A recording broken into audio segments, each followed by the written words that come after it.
And hello ladies and gentlemen, and welcome back to another video with your host, Mono Entertainment. And today we are doing our very first AP World History reading with Unit 1, the Global Tapestry, from c. 1200 to c. 1450. And also, before we begin, I really hope you guys like this video, and this is something new I'm doing on my channel, where I'm actually going to be doing some read-alouds, and if you guys would like, if it is voted upon, perhaps, on maybe a future poll, or asked for in the comment sections, maybe I'll do some more read-alouds of maybe various other books. However, I hope you guys enjoy this, and let's dive right on in. Unit 1, The Global Tapestry, from c. 1200 to c. 1450. Understand the context. Between 1200 and 1450, several large empires emerged around the world. Some were modified revivals of earlier empires in their region. Others represented new developments. All were shaped by the context of regional trade, which had been increasing since around 600.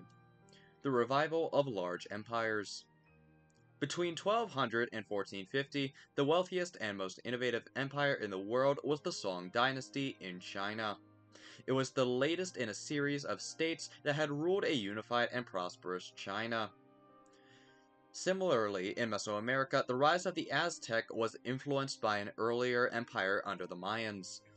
Two other centers of great intellectual achievement, Baghdad and Spain, reflected the emphasis on learning in the Islamic world. However, in parts of Africa and Southeast Asia, the growth of regional trade produced larger and more complex states than had previously existed in those regions. Trade across the Sahara resulted in the West African empires of Ghana and Mali. Trade in the Indian Ocean provided the context for large states in Zimbabwe, in East Africa, and various other states in India and Southeast Asia. Unity in Central Eurasia. Shaping the context for events throughout Eurasia between 1200 and 1450 was the remarkable emergence of the Mongols. A group of nomads from Central Asia, the Mongols conquered lands from Central Europe to the Pacific Ocean, creating the largest land empire in human history. The conquest came with great devastation. However, the unity of so much territory under the rule of one group allowed trade to flourish once again across Eurasia, with new ideas and technologies spreading easily. These developments set the stage for the intensifying global interactions that helped define the period after 1450. And also, as you can see here on page 1, we also do have a small timeline here as well, which may be very important when looking at events in 1200 to 1400. Chapter 1.1, Developments in East Asia. Quote, "From now on, our ordinances will be properly enforced and the morality of our people will be restored," end quote.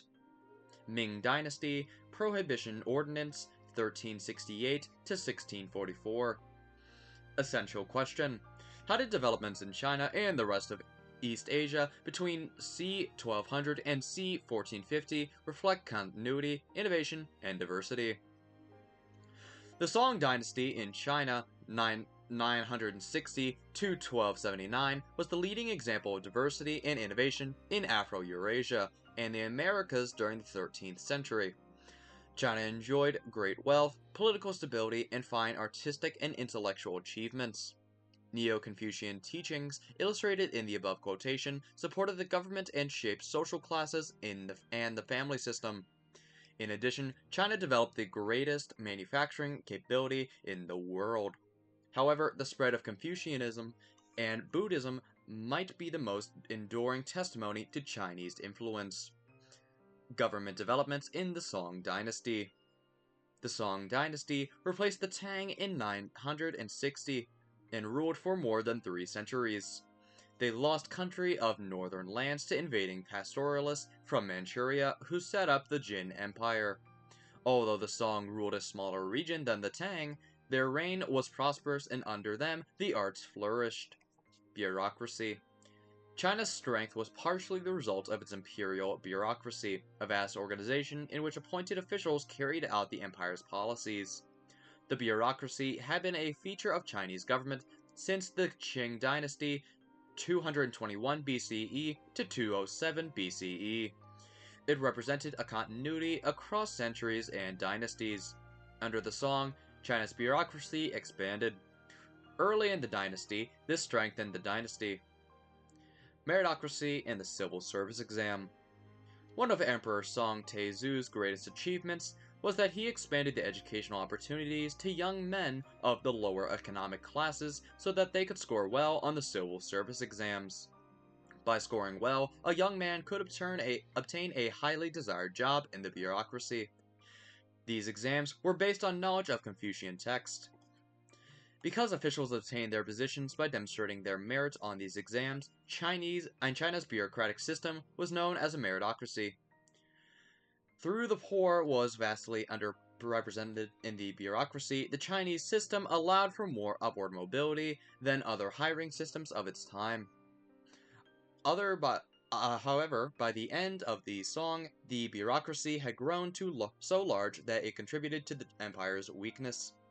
By creating so many jobs and by paying these officials so handsomely, the Song increased the cost of government to a point that they began drying up China's surplus wealth. And as you can see here, there is a map of Song and Jin empires, which may be helpful when looking at a time frame and comparing to other maps in the future.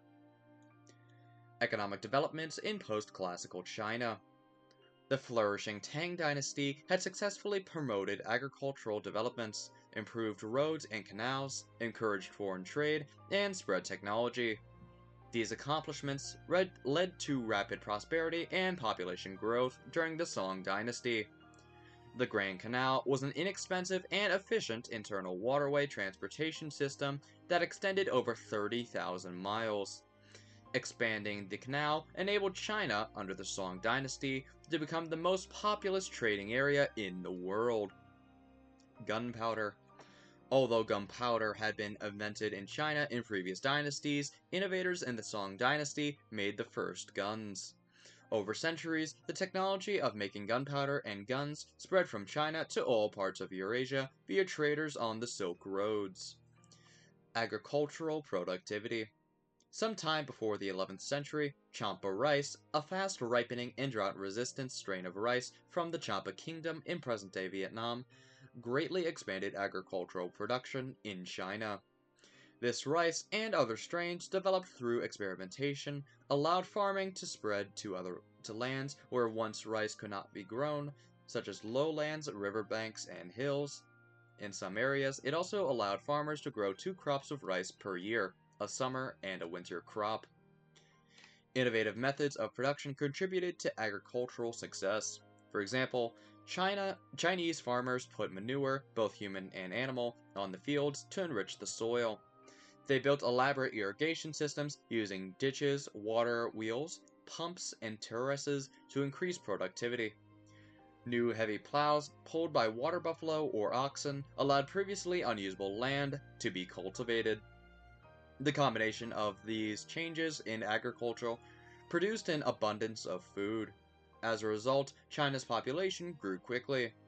In the 3 centuries of Song dynasty rule, China's population increased from around 25% of the total world population to nearly 40%. Manufacturing and trade.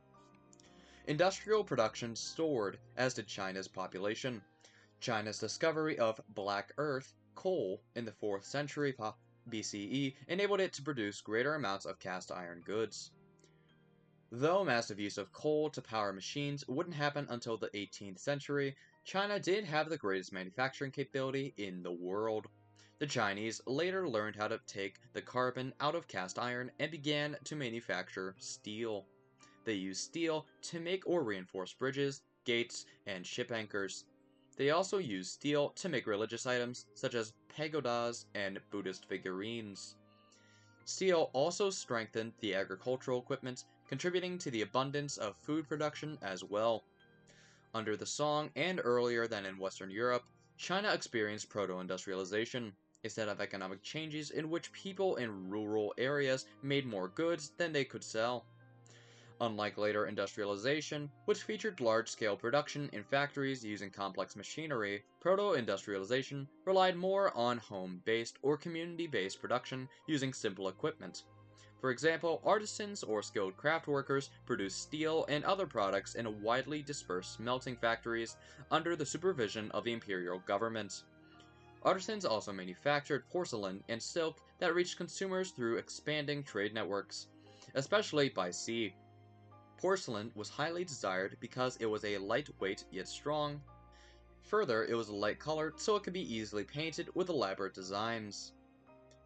The Chinese used the compass in maritime navigation, and they redesigned their ships to carry more cargo. China's ability to print paper navigation charts made seafaring possible in open waters, out-of-sight lands, and sailors became less reliant on the sky for direction. China became the world's most commercialized society. Its economy changed from local consumption to market production, with porcelains, textiles, and tea for chief exports. The Grand Canal supported a vibrant internal trade, while advances in naval technology allowed China to control trade in the South China Sea. Taxes. The song also promoted the growth of commercial economy by changing how they built public projects, such as roads and irrigation canals. Instead of requiring that people labor on these projects, the government paid people to work on them. This change increased the amount of money in circulation, promoting economic growth. Tributes.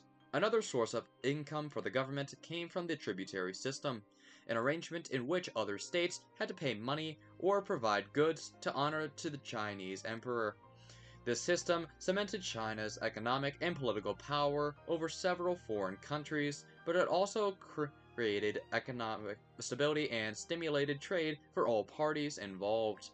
The origins of the system existed in the Han Dynasty. By the time of the Song Dynasty, Japan, Korea, and kingdoms throughout Southeast Asia were tributary states. The emperor expected representatives from tributary states to demonstrate their respect by performing a kowtow, a ritual in which anyone greeting the Chinese emperor must bow his or her head until it reached the floor. The Chinese sent out tremendous fleets led by Zhang He to demonstrate the power of the emperor and to achieve tribute. Zhang He's voyages are described in more detail in Topic 2.3 or one of my later videos. Social structures in China. Through most of the Chinese history, the majority of people lived in rural areas. However, urban areas grew in prominence in the productive period. At the height of the Song Dynasty, China was the most urbanized land in the world, boasting several cities containing more than 100,000 people. The largest cities, Chang'an, an ancient capital, Hangzhou at the southern end of the Grand Canal, and the port city of Guangzhou were cosmopolitan metropolises, active centers of commerce with many entertainment options to offer. China's class structure. Through urbanization represented a significant development in China, life in rural areas grew more complex as well. The bureaucratic expansion created an entirely new social class, the scholarly gentry. They soon outnumbered the aristocracy, which was comprised of landowners who inherited their wealth. The scholar gentry were educated in Confucian philosophy and became the most influential social class in China.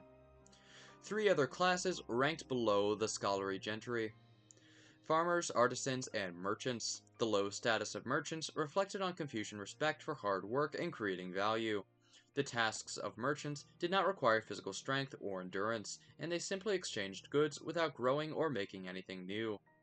Lower rungs of Chinese society included peasants who worked for wealthy landowners, often to pay off debts, and the urban poor. The Song government provided aid to the poor and established public hospitals where people could receive free care. Role of women.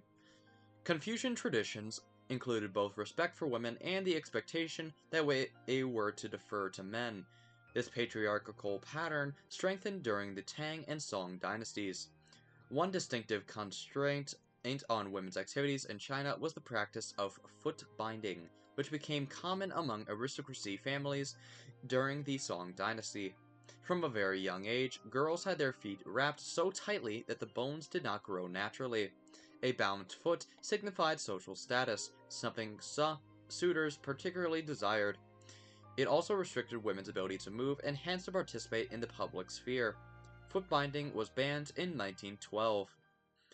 intellectual and cultural developments. During the Tang and Song eras, China enjoyed affluence, a well-educated populace, and extensive contact with foreign nations. As a result, intellectual pursuits, technology, literature, and visual arts thrived. Paper and printing. The Chinese had invented paper as early as the 2nd century CE, and they developed a system of printing in the 7th century. They were the first culture to use wood block printing. A Buddhist scripture produced in the 7th century is thought to be the world's first woodblock printed work. For information on the Gutenberg press, a related technology, see topic 1.6 later in the playlist if you're watching from there. In the Song era, printed booklets on how to farm efficiently were distributed throughout the rice-growing regions. And as you can see here, here is an image of Chinese woodblock printing with the caption, "With the development of woodblock printing in China, people could make multiple copies of an or art or written text without laboriously copying each by hand." Reading and poetry. The development of paper and printing expanded the availability of books. Which most peasants were illiterate, China's privileged classes had increased access to literature. Confucian scholars not only consumed literature at tremendous rates, they were also the major producers of literature throughout the era. The Tang and Song dynasties' emphasis on schooling created generations of well-rounded scholar bureaucrats. Later, Europeans with such diverse skills would be called Renaissance men. Religious diversity in China. Buddhism had come to China from its birthplace in India via the Silk Roads. Its presence is evident during the Anarch period between the later Han and Sui dynasties. However, its popularity became widespread during the Tang dynasty. The 7th century Buddhist monk Xuanzang helped build Buddhism popularity in China.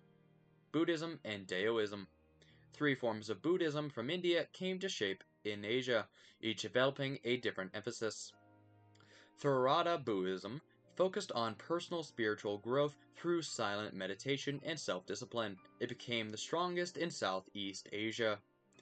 Mahayana Buddhism focused on spiritual growth for all beings and on service. It became strongest in China and Korea. Tibetan Buddhism focused on chanting. It became the strongest in Tibet. All 3 include a belief in the 4 Noble Truths, which stress the idea that personal suffering can be alleviated by eliminating cravings or desires and by following Buddhist precepts. All 3 also embrace the Eightfold Path. The precepts, including right speech, right livelihood, right effort, and right mindfulness, that can lead to enlightenment or nirvana.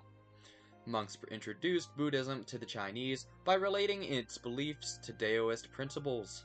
For example, Buddhism's ideas of Dharma became translated as Dao, the way. Eventually, Buddhist doctrines combined with elements of Daoist traditions to create the syncretic or fused faith Chan Buddhism, also known as Zen Buddhism. Like Daoism, Zen Buddhism emphasized direct experience and meditation as opposed to formal learning based on studying scripture. Because of its fusion with Chinese beliefs, Buddhism became very popular in China. Monasteries, buildings where monks lived together, appeared in most major cities. The presence of these monasteries became a problem for the Tang bureaucracy. Many leaders of the Tang dynasty, which considered itself the Middle Kingdom, had trouble accepting that a foreign religion would have such prominence in society. Buddhism's popularity, which drew individuals away from the Chinese native religions, made Daoists and Confucians jealous. Despite monasteries, closures, and land seizures, however, Chan Buddhism remained popular among ordinary Chinese citizens. Buddhism and Neoconfucianism. The Song dynasty was somewhat more friendly towards Buddhism, but it did not go out of its way to promote the religion. It preferred to emphasize China's native traditions, such as Confucianism. However, Buddhism had a strong presence, and many Confucians began to adopt its ideals into their daily lives. The development of printing had made Buddhist scriptures widely available to the Confucian scholar gentry.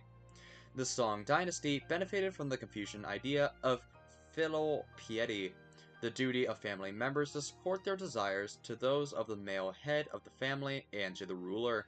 The emphasis on respect for one's elders helped the Song maintain their rule in China. Neoconfucianism involved in China between 770 and 840. It was a syncretic system combining rational thought with more abstract ideas of Taoism and Buddhism.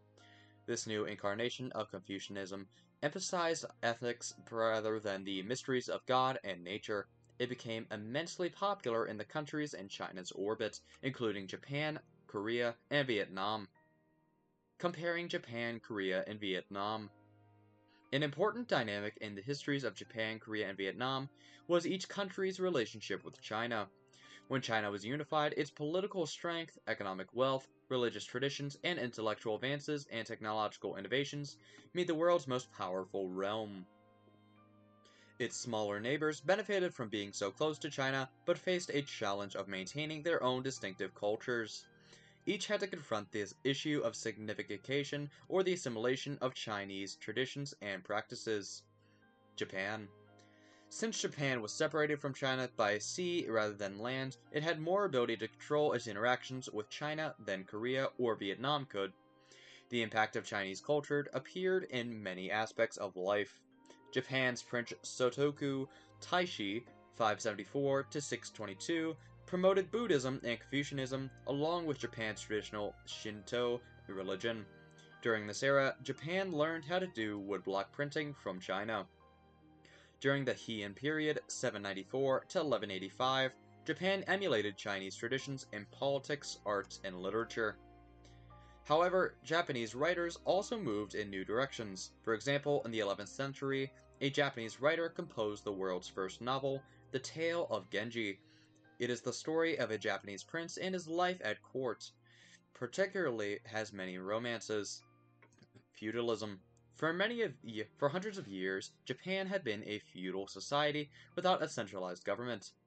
Landowning aristocrats, the daimyo, battled for the control of land, while the majority of people worked as rice farmers.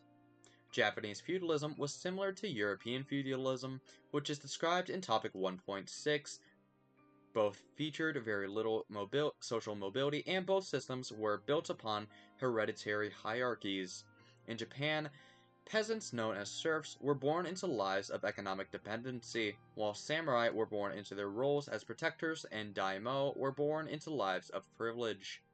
In Europe, the three groups were serfs, knights, and nobles.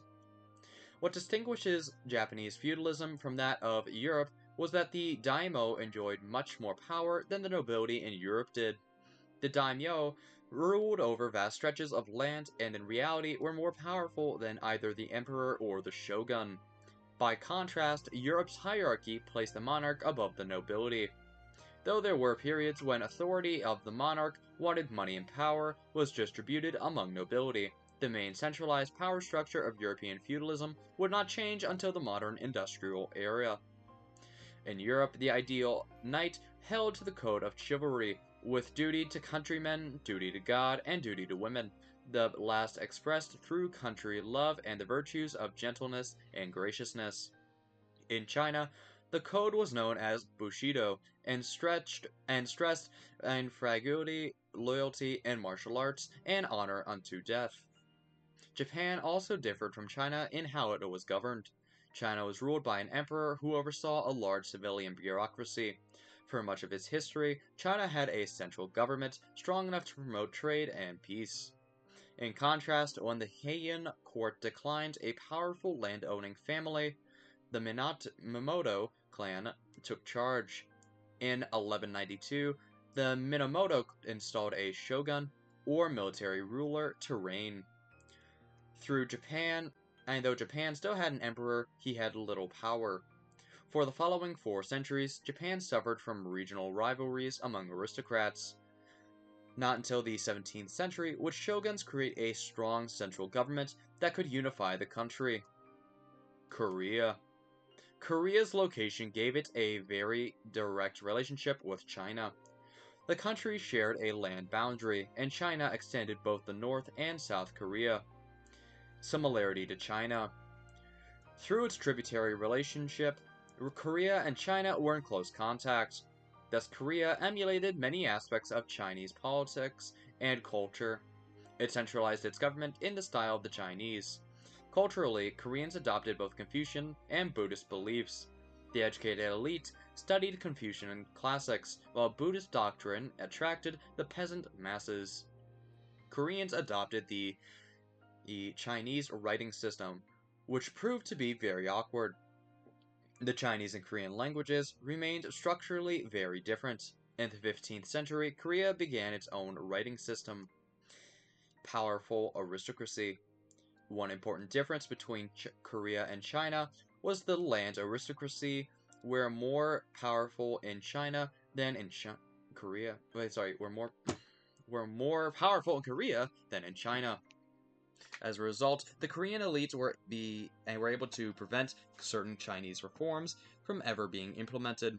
For example, through there was a Korean civil service examination, it was not open to peasants. Thus, was no truly merit-based system for entering the bureaucracy. Vietnam. Like Japan and Korea, Vietnam traded with and learned from China. For example, Vietnam adapted the Chinese writing system in architectural styles. However, Vietnam had a more adversarial relationship with China. At times, the Vietnamese launched violent rebellions against Chinese influence. Gender and social structure. Vietnamese culture differed from China culture in several ways, which explains the strong resistance to Chinese power. For example, Vietnamese women enjoyed greater independence in their married lives than did Chinese women in the Confucian tradition. While the Chinese lived in extended families, the Vietnamese preferred nuclear families, just a wife, husband, and their children. Vietnamese villages operated independently of a national government. Political centralization was non-existent. Although Vietnam adopted a merit-based bureaucracy of educated men, the Vietnamese system did not function like the Chinese scholar bureaucracy. Instead of loyalty to the emperor, scholar officials in Vietnam owned more allegiance to the village peasants.